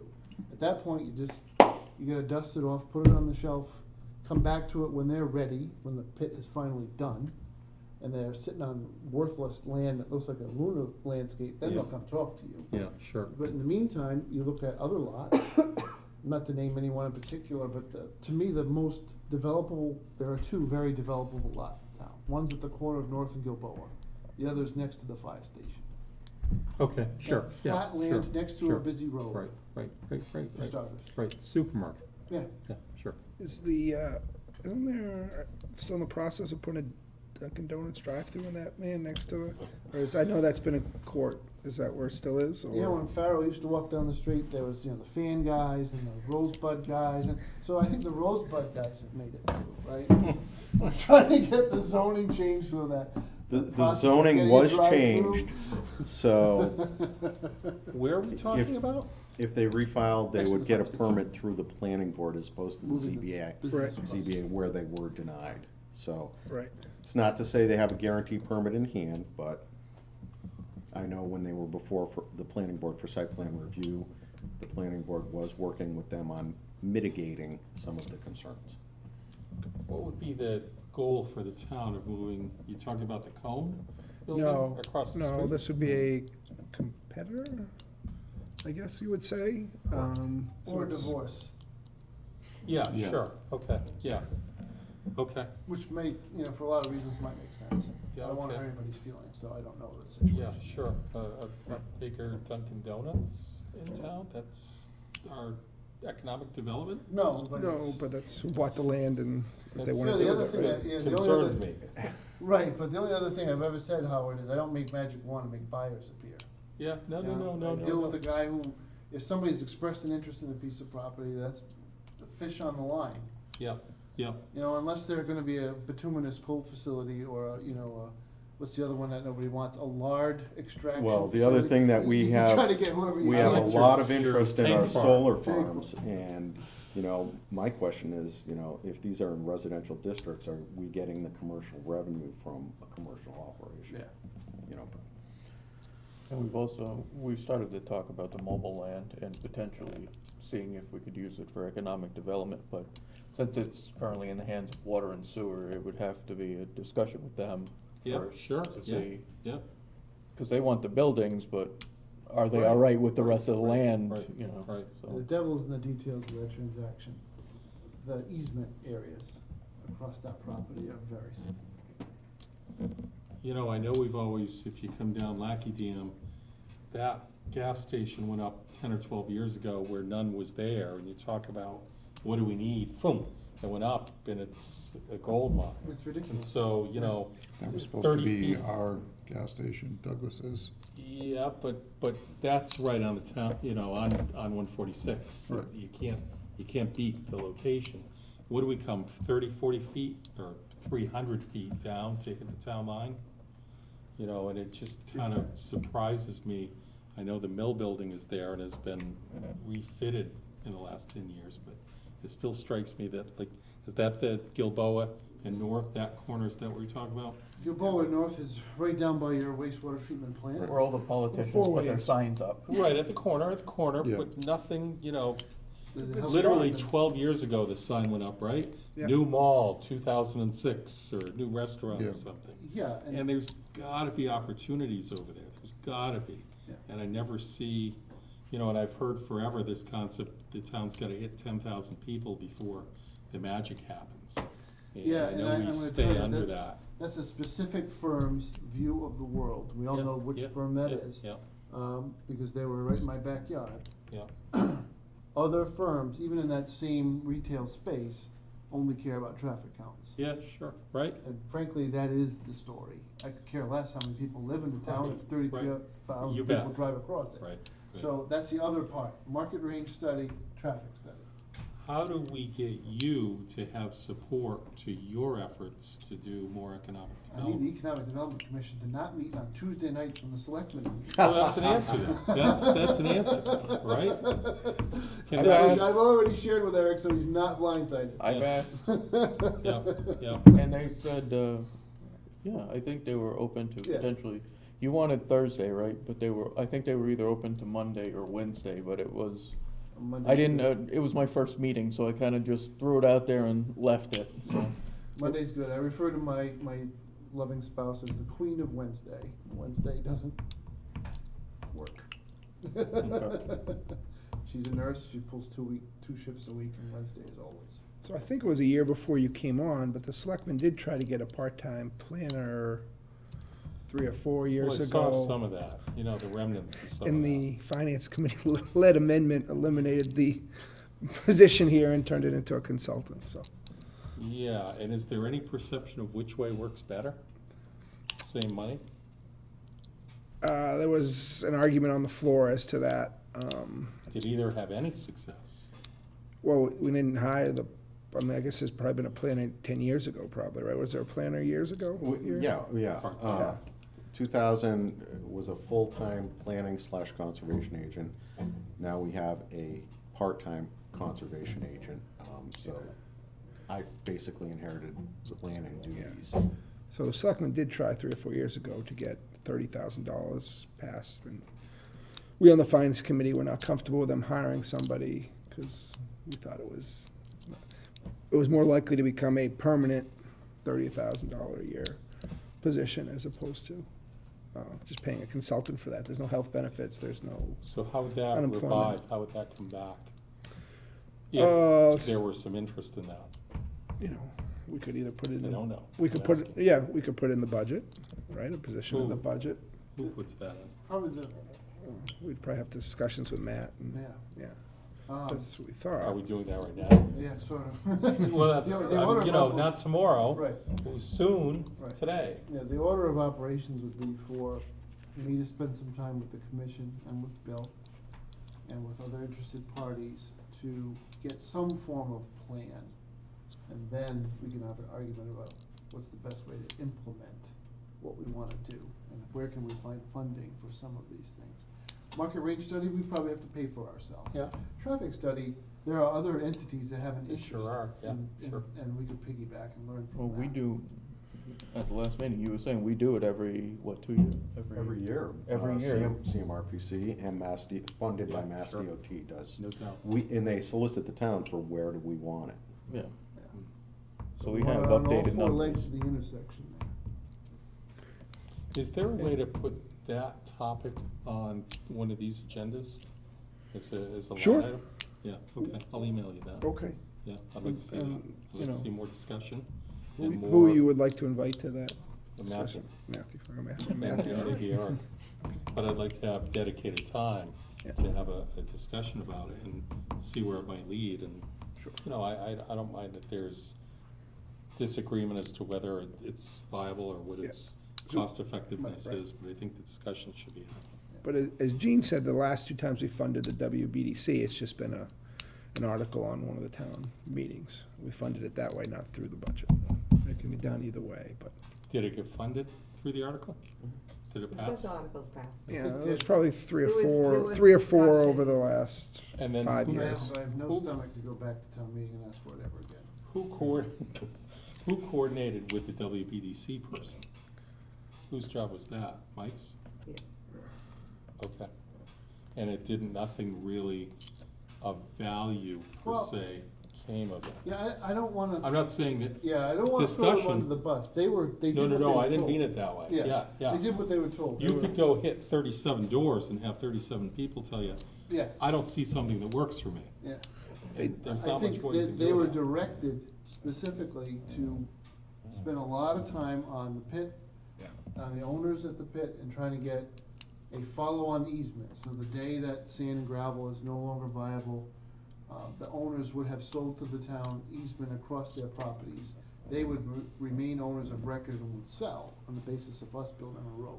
What's the? Now, this is all of this predates my time here, but that's what I Right read. across your Dunkin' Donuts. The Dunkin' Donuts. Pine. Pine Pine Sandwich. Donuts. Fine, Yeah, yeah, yeah, okay, yeah. fine. The old- yeah, okay, Yeah. got it. All right, and they. Is that Douglas? Yeah. That's Douglas. And there are pieces there that edge into something, but it's, the front is Douglas. Okay, wow, I will say, Right, they so right, worked hard An on it. industrial park right there would be okay. Yeah, incredible, but it's still producing a lot of sand and gravel for them, so it's not gonna run out anytime soon. there was no demand and now there is, so they can't make enough dirt. Yeah. But the folks from WBDC, they worked hard on it. They work very hard. Yeah, they brought in a couple of state Yeah, officials too. what to you look mean, at I it at one mean, point, I too. don't wanna suggest that I'm throwing anybody Right. under the bus. You could do all that work, and it didn't hit, but 3 years later, as more traffic comes down 146, as more, look at just the development in the Sutton crossing Sure. in 3 or 4 years. And so we still always seem to be next or close to next. And you just wanna be there saying, we're ready, Yeah. you know, who wants to participate? There was actually an interesting article, I meant to bring it to have copies for everybody here, but it was in the Worcester Business Journal, and it was the top sites available for development in Worcester County. Yeah, I saw And that. Yeah. they were, Auburn, Westboro, not Westboro, Worcester, Shrewsbury, Sutton, there was all Yeah. Grafton Yeah. spatterings of towns, no Yeah. mention of Douglas, And part of that may be because it's just Douglas isn't. We were right off- we were right. just south Yeah, of, yeah. where they were doing all the listings, Yeah. so. It all depends on your perspective. Different forms of business would look at Auburn, which is a great community, a very strong commercial community, and say, that's just way too busy for what Yep. I wanna yep, do. yep. True. You gotta find your niche, and Right. that's what a market range study is supposed to tell you, is what your niche is. It may not be anything too grand. The only other thing, and I always try to inject reality into these conversations. I got my head cut off intimidated for doing it, but if you look at the value of the town, and then back out, what do I wanna do to the tax rate? And how much commercial development would it take to get the relief for the residential base and still be able to have enough revenue to run the town? The numbers get really big because it's such a huge number, the value of the town is over $1 billion. So how many millions of dollars worth of commercial development does it take to start to diversify the base to the point where everybody can feel the impact? And I remember sitting in front of a gym, an auditorium full of people saying, I think it's gonna be $250 million. Ooh, not much development in our town, there'll be What no, if I- baby's gonna die. What, You know? what if I don't wanna give anybody a tax break? I just wanna generate No, more nobody revenue. wants a break. All I I'm just saying wanna is- generate more revenue. How much money in that town was $1.9 billion? How much money on $1.9 billion generates a 5% break? Yeah, I got it, yeah. It's a lot of yeah. money. Oh, I get it, yeah. Well, So, yeah. that is the trade-off, though. You either have a secluded community that's quiet and you pay higher I get it. taxes, or you have a commercial base that supplements your taxpayers. If you're gonna, I don't wanna live on Route 9 in Shrewsbury, Right. I got it, I got it. That's why we're here, I get it. Yeah. But I wouldn't mind, ground meat, 2 minutes away versus 20 minutes away. or, On a you know. football field that looks like Auburn's, well, you're gonna get Route 20 and Route 12 along with it. But there are a few things I would think you could bring in that would both add quality of life and add some revenue. Yeah. Some forms of business in town seem to have been populated very quickly after the original structure was built. Yeah, yeah. It happens to be the same owner. we could use a lawyer's office. You need two.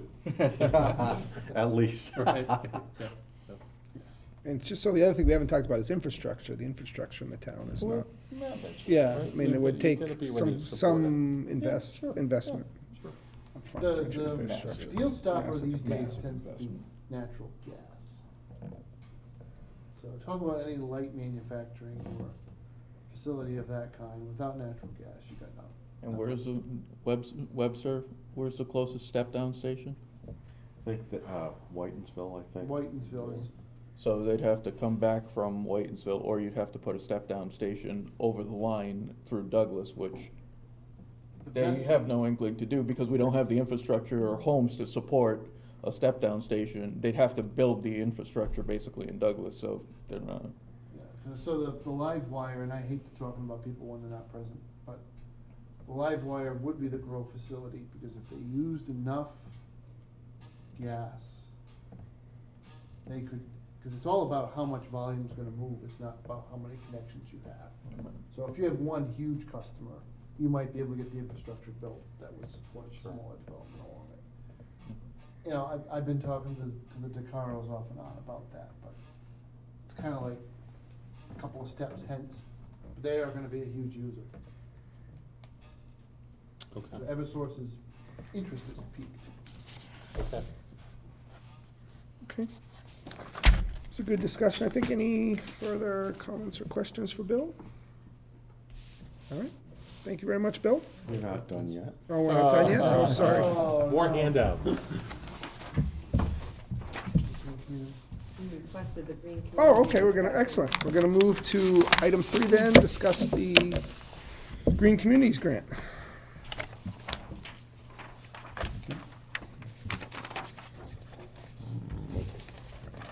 Thank you, Bill. This is just a quick summary list of, to give you a little background on what it's all about and where we're headed. This really became a priority for Douglas as a result of the Commonwealth Community Compact. One of the criteria that the town agreed to this past January was to become a green community. And in order to do so, I've listed there the 5 things that the town committed to become a green community. We already have number 1, as of right zoning for renewable or alternative energy. We have number 2, expedited permitting. We've created an energy baseline and a plan to reduce our energy consumption by 20%. And we have adopted a fuel-efficient vehicle policy, and we also have adopted the stretch building code. So we took all of that information and made an application to the Commonwealth to be designated a green community. I've listed some of, and this is really a really broad general list of some of the benefits for being designated a green community. If you're so inclined, it assists the town in becoming more energy efficient and therefore spending less on energy. We have the ability to secure state funding through what's called a designation grant if we're designated a green community, and through ongoing grant cycles. It improves economic and job creation, provides education on clean energy, and we actually submitted our designation application this past October. So the state did designate Douglas as a green community just before the end of the year. As such, we have access to what's called a designation grant of $145,940. That's not just given to us as a blank check. We now have to submit a grant application with our projects to access that funds under the designation grant. This round for applications is due February 23rd. And Matt and I and the Green Committee, which is also the Building Facilities Committee, are reviewing our options for submitting on that. You know, one of the low-lying fruit is we're looking at LED lighting throughout the town as opposed to the street lights that we have. That's a funding opportunity, but we're at the very early stages at looking at that. Isn't there a separate grant program for LED lights? Yes, okay. So, I don't know, the question would, I guess, would be, wouldn't we want to use a grant from there and spend our $145,000 on something else? Right. It's just that there might be a delay involved. Okay, It would be better leverage of our green community's money because we'd only use, what, 1/3 of it Correct. for that project. I think we're just trying to work out the schedule. So what are the moving parts? The moving part, LED lighting, the purchase of the streetlight appliances and the retrofit to LED would cost about what we have in grant money. okay. National Grid has sent us, we asked, this is ridiculously long process to get your lights. They did the audit, and then they came back with the sale price. The sale price was $1. So we basically have lights. So that makes the world a lot easier. All you have to do is purchase the new appliance and attach it to the pole. And you'll see, you'll use about 38% of the energy you used to use. What chokes in my craw is, does that translate into actual savings for the town of Douglas? because we buy energy through this absurd Con Ed net metering arrangement on the solar facility, which caps our credits. So if we reduce our energy usage to a certain point, we can't use the credits, and we have to roll the credits forward, and we build a balance that we can never spend. And Grid was kind enough to cash the town out the last time this happened. But if we just keep doing this, you know, it doesn't really affect the bottom line for the taxpayer in a beneficial way. So, you know, at the MMA conference this weekend, I voted for the resolution. It was not a climate change resolution, but buried in it was a phrase that said, we're gonna lobby the General Assembly to remove the cap on net metering. It makes all the world of sense, so I was right away with Sean McKenna today on email saying, that's the part that we really need.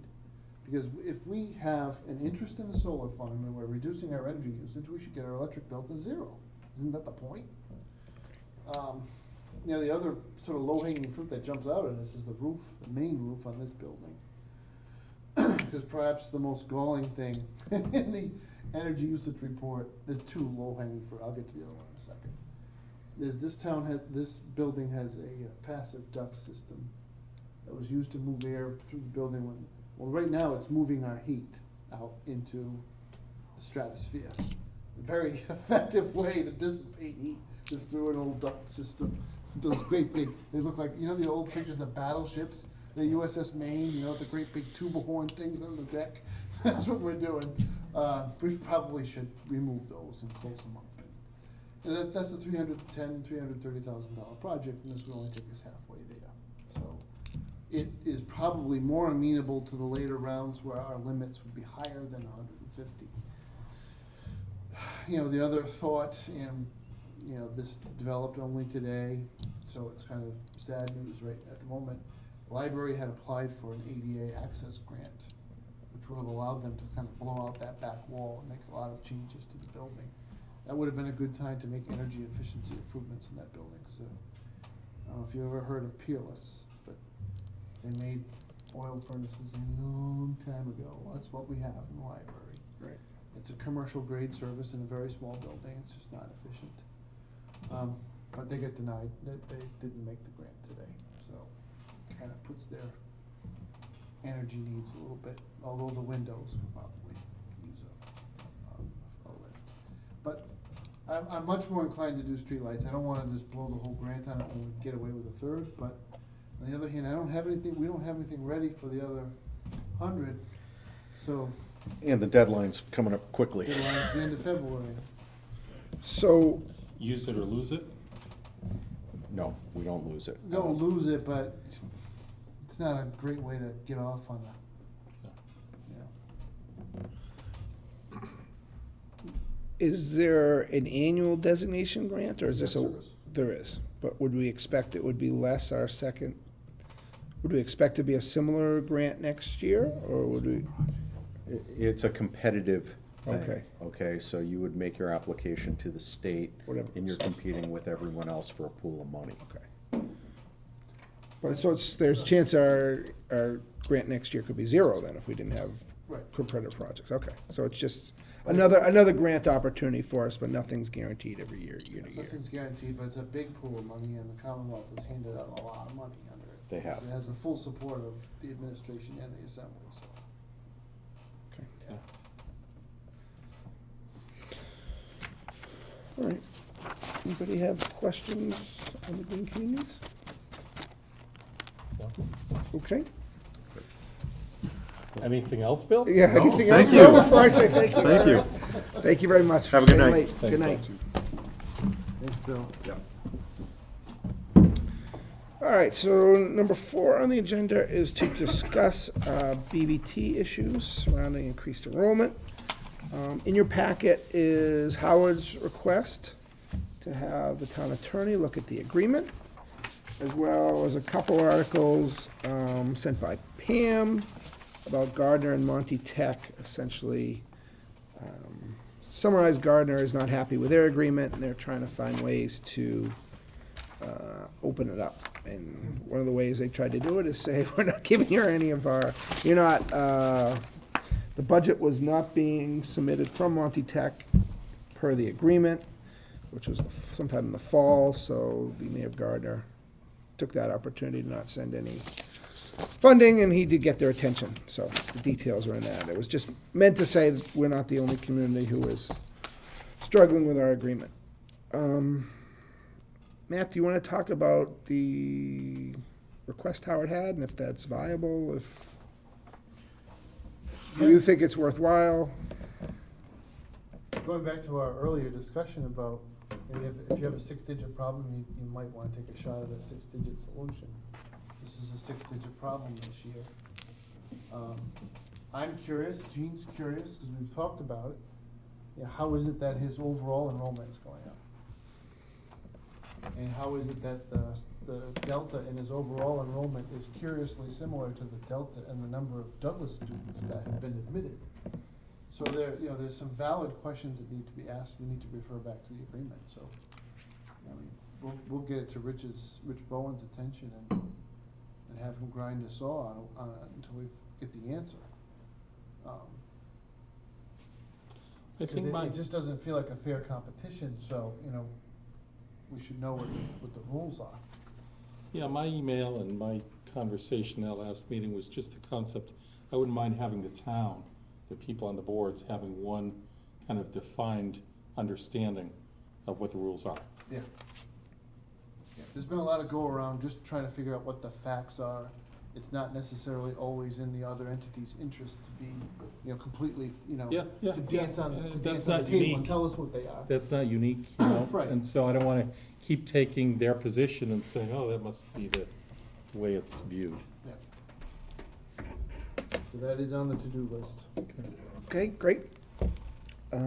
That's all I had. Do you have, no, anyone else have anything? So, I do encourage you to read those articles, the comments back and forth between the mayor and the school budget chairman were, Well, you know I what? found them interesting, let's put it that The way. mayor took a great position though, because if you're not gonna share with me a public document, I guess I don't need to pay you.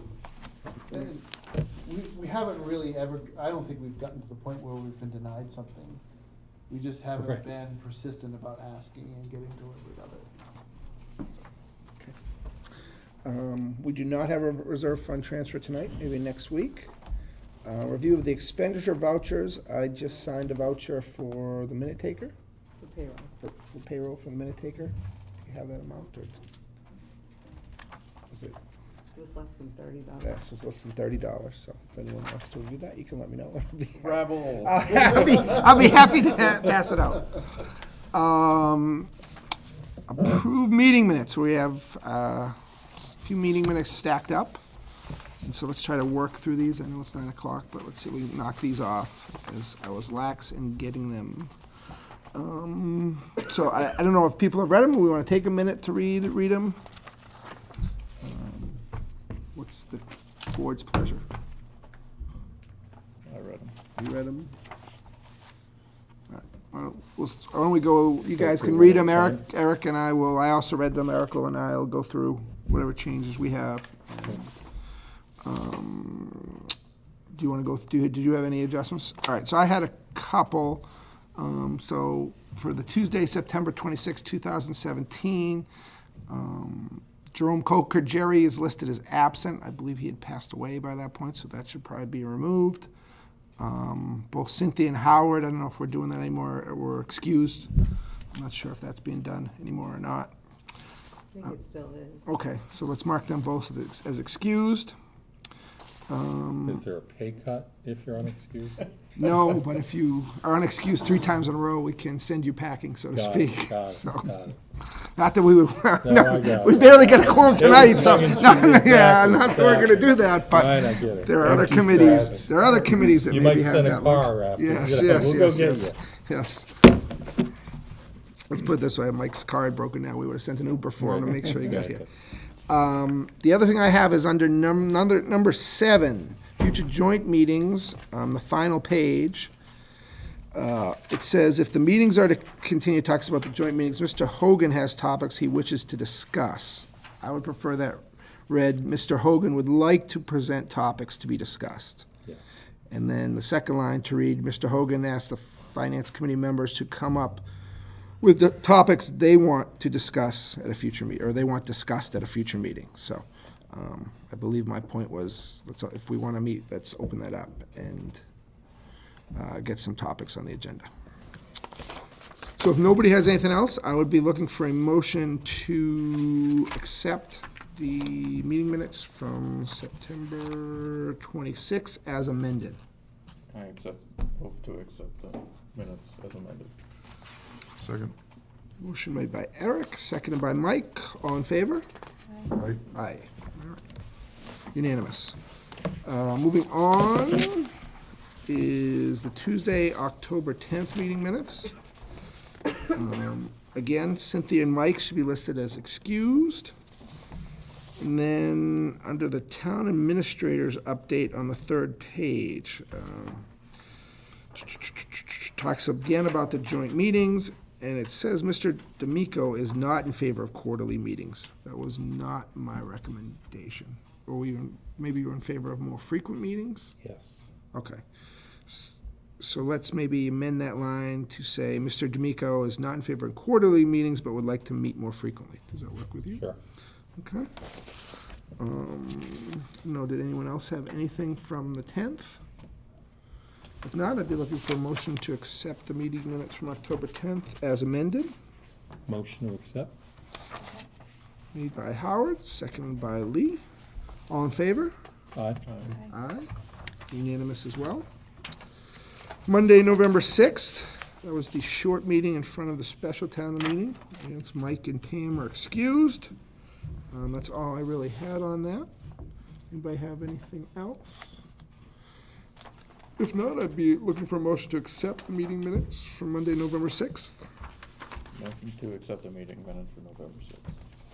Made by Eric. I need a second. Second. Seconded by Lee. All in favor? Aye. Aye. And unanimous. Last but not least, meeting 2 weeks ago on Tuesday, the 9th. Again, Pam is excused. So it talks about the free cash update, and it mentions the estimated local receipts variance and turnbacks. It doesn't actually say what the amount of free cash certified was. So I would like to add to the line that says free cash has been certified at an amount of $1,588,634. Is that right? It's stated previous in the minutes, yes. In the other minutes, so, yeah, but I'd like it here as well, if somebody didn't see the last ones as well. Thought there was a number, I was having trouble reading my handwriting. Then under the number 3, discuss letter from Blackstone Valley Tech. First paragraph, an additional 15 students enrolling in BVT for the upcoming year at a cost of an additional assessment of approximately $50,000. I believe that's supposed to be $150,000, right? It's about 10,000 a candidate, so if we could make that change. And then under old new business, Eric enthusiastically reviewed the workshop that he attended last October, but I believe it is called the State Annual Meetings of the Town Finance Committee. So with those 3 amendments, does anyone have anything else? Okay, I'd be looking for a motion to approve as amended. Those amendments made by Mike, seconded by Eric.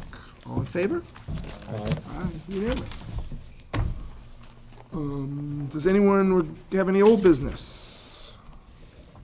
Anyone have any new business? I have one quick thing. Did the governor present his budget at the MMA conference? Sort of, kind of. Sort of, kind of? Tomorrow, right? Tomorrow's due, right? Okay. You know, his commissioners were trying to cut rates, but he suggested that we would be revisiting after the issues that certain items are gonna grow at the rate of projected revenue growth of 2.5%.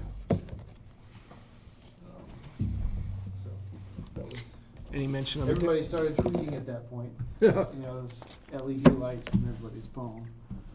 Any additional mention of additional education? I spending? asked those questions. Tomorrow at 4, we'll find our answers. Okay.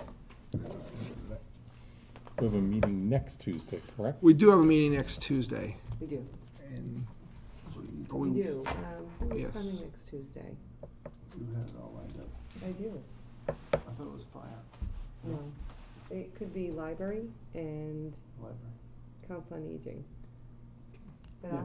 Okay. I'll E- email email it it to- That sounds right, because we originally thought they would come tonight, and neither could make it. Okay. Okay.